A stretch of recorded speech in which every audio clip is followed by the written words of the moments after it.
Let's find out what life in Dillon would be like for Edna. A 5 foot wide boardwalk ran the length of the house front. I opened the door right into the front room and reached automatically for the switch. Thank God it has electricity. A cord with a single light bulb hung from the ceiling. A big window faced right on the street. When I opened the door, I found that 2 steps beyond the boardwalk would put me right on the middle of Main Street, US Highway 6. The front room was long and narrow. Beyond it was the kitchen, and then a bedroom big enough for twin beds, a dresser, and Rolf's little bed. From the kitchen, there was a door opening to a long, dark shed used for wood and coal storage. Beyond the coal shed was the privy, a two-holer. Later, I was to find out this was a communal convenience that I'd have to share with the guests of the Heart of the Rockies cabin camp next door. Fortunately, it had a good, strong inside bolt. After returning to Idaho Springs, I fell into bed exhausted, but before I could fall asleep, I thought, just a few days ago, I told myself that no one would ever catch me driving these passes, and here I've driven over 2 of them and twice in one day. I'd set my alarm for 5 a.m. so that we would be off in plenty of time to arrive at the main street of Dillon to guide the truck with our furniture to the house. I reached Dillon at 7 a.m. thinking I would have to wait. But no, to the side of the house was piled the crating from the furniture. Inside were Mr. Cole and Jake Josh, the forest ranger, hooking up my refrigerator. Everything was in place. Even the beds and Rolf's crib were set up in the bedroom. I'll bring your skis when they get to Kremling, Mr. Cole assured me. How did you ever get in? I asked. Oh, Mr. Riley was here and opened up, and he told most folks in town you'd need help. From the grocery store directly across the street came a plump, jolly woman. This here is Irma Feaster. Mr. Cole introduced us. She runs the grocery store. Irma took Rolf from my arms, settled herself in a comfortable chair, and told me, You've no need to worry about paying the groceries for a month.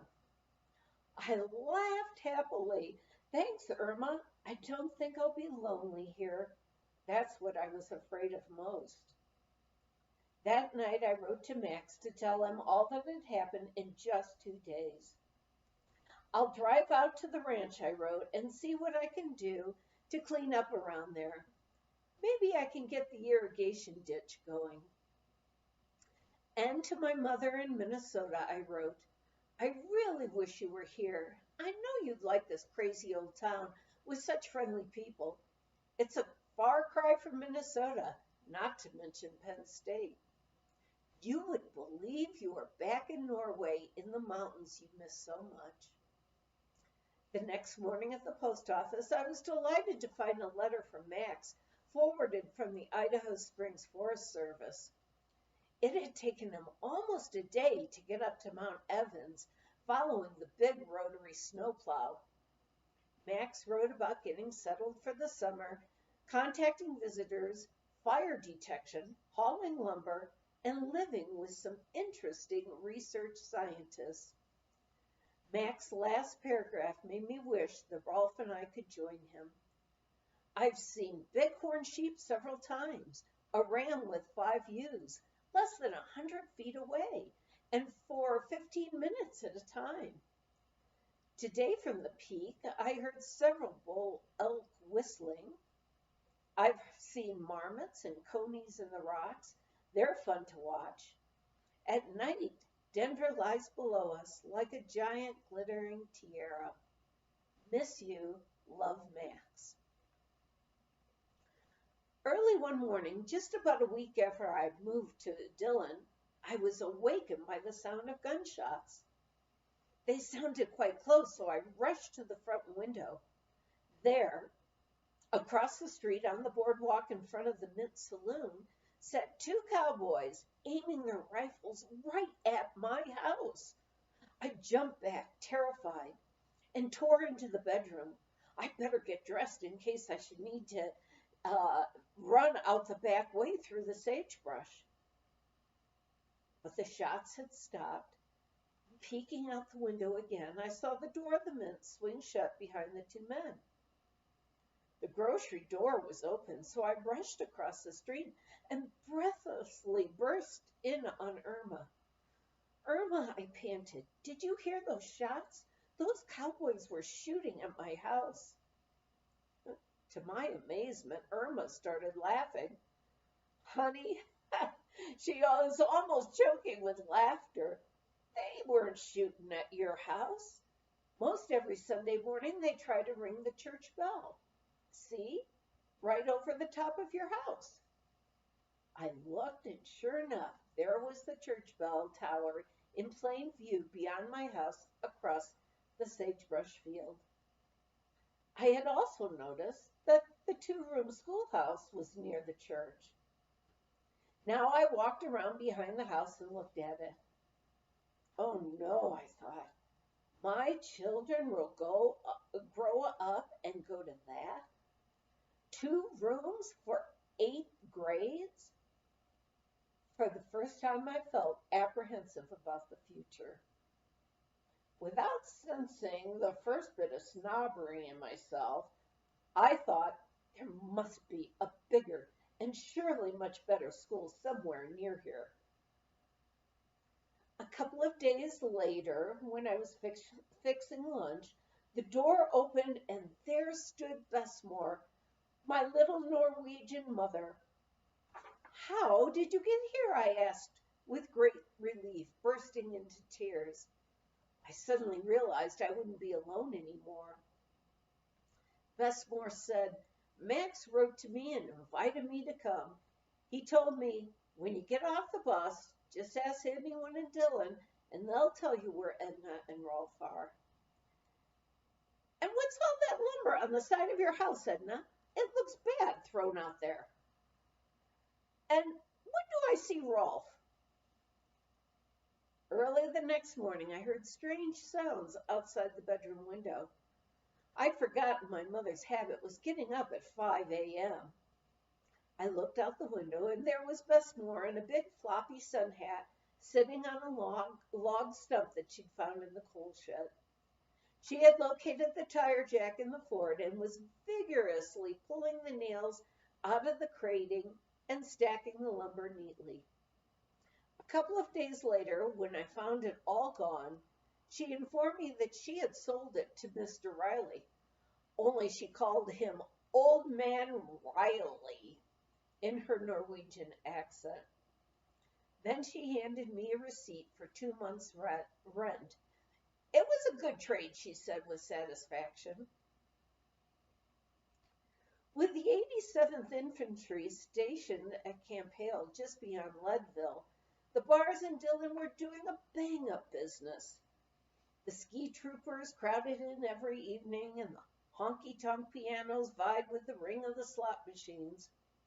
I was soon to learn the meaning of camp followers and red light district, and rolling the soldiers. Getting off the bus one afternoon were 2 good-looking girls dressed quite elaborately for Dillon, I thought. They were carrying heavy suitcases as they picked their way in their high-heeled shoes across the dusty main street and into the heart of the Rockies next door. One with heavy brown curls cascading to her shoulders was wearing a fur jacket, though the temperature was 80 degrees. I assumed they must be on a misguided travel agency holiday. Irma's grocery store was the best place to find out what was going on in town. The outside national and world news stayed outside. I often wondered if we were still at war. No one talked of anything except the Saturday night dance or why some drunk decided to try to kill himself by driving 90 miles an hour up and down Main Street until he ran out of gas. And then rather than fill up the car, he'd fill himself up again at one of the bars. And there everyone knew the sheriff would grab him. Soon I heard by taking my time in the grocery store the two new girls in town were waitressing at the Blue River Saloon. None of this much interested me, except since my bedroom window faced on the back of the heart of the Rocky Cabins, I was kept awake or awakened late at night by loud laughter and a wind up phonograph playing cowboy laments. One refrain I remember best as it was played over and over. Why don't you haul off and lump me like you used to do? With a heavy emphasis on haul off. Really realizing by then what camp followers meant, I just wish they'd found lodging somewhere else and far away. For several weeks and during the day, I had noticed a little girl about 10 years old standing in front of the grocery store. She had long blonde hair and would have been quite pretty if she hadn't been so terribly thin. I asked Irma who the child was. She told me she was the daughter of a woman who lived about a half-mile out of town in an old cabin. The mother was crippled from polio and sent the child in for groceries. The father, Irma had heard, worked in South Dakota during the threshing season and got back before winter set in. You'll notice, said Irma, how she follows those two gals around, the one staying over at the cabins next to your place. I didn't think much more about it since I'd gotten a bike and could take off and go to the ranch or visit my new friends at the forest ranger station. Some days I would bicycle for miles admiring the fields of wildflowers in the valley.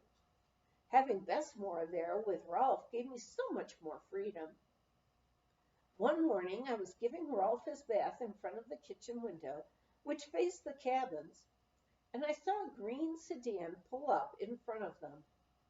There were two men in the front seat. Glancing at the license plate, I noticed it was from Illinois. Soon one of the young girl waitresses came running out and got in the back seat, slamming the door. I thought they'd take off, but they sat there for quite a while with the motor idling. Then the second girl came out, holding the hand of the little blonde child I'd seen hanging around town. The little girl was dressed in a bright red dress, far too big for her, but pulled up by some kind of belt. She kept tripping over the too long dress and stumbled along in the much too big high-heeled slippers that she was wearing. She would have fallen if the girl holding her hand hadn't supported her. Since she was laughing delightedly, I thought, oh, poor kid. They're letting her play dress up and probably taking her along on a picnic. Next time, we'll find out what happened to the little girl in the red dress